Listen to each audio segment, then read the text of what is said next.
I still want you. Come back, I still need you.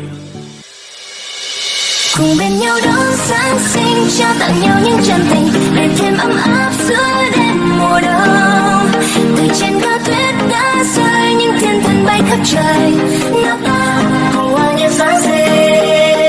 Bên nhau đón Giáng sinh, trao tặng nhau những chân tình để thêm ấm áp giữa đêm mùa đông. Từ trên cao tuyết đã rơi, những thiên thần bay khắp trời.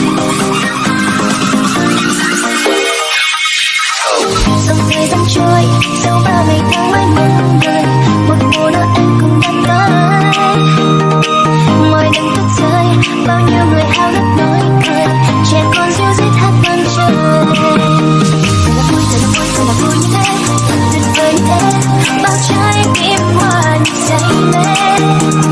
Và mơ chỉ là mơ thôi không, mọi người sẽ dối, ta đến với nhau không cần chờ.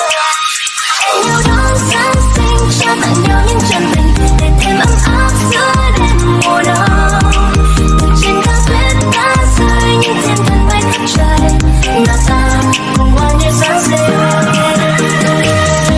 Giáng sinh đã đến rồi, lonely lonely, Giáng sinh đã đến.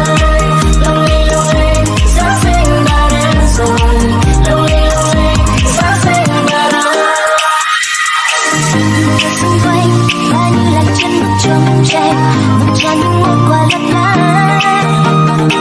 Dòng ngày trôi nhanh, những sắc màu xen lẫn âm thanh, hòa trong đêm Giáng sinh an lành. Thật là vui, thật là vui, thật là vui như thế, tuyệt vời như thế, bao trái tim hoa như say mê.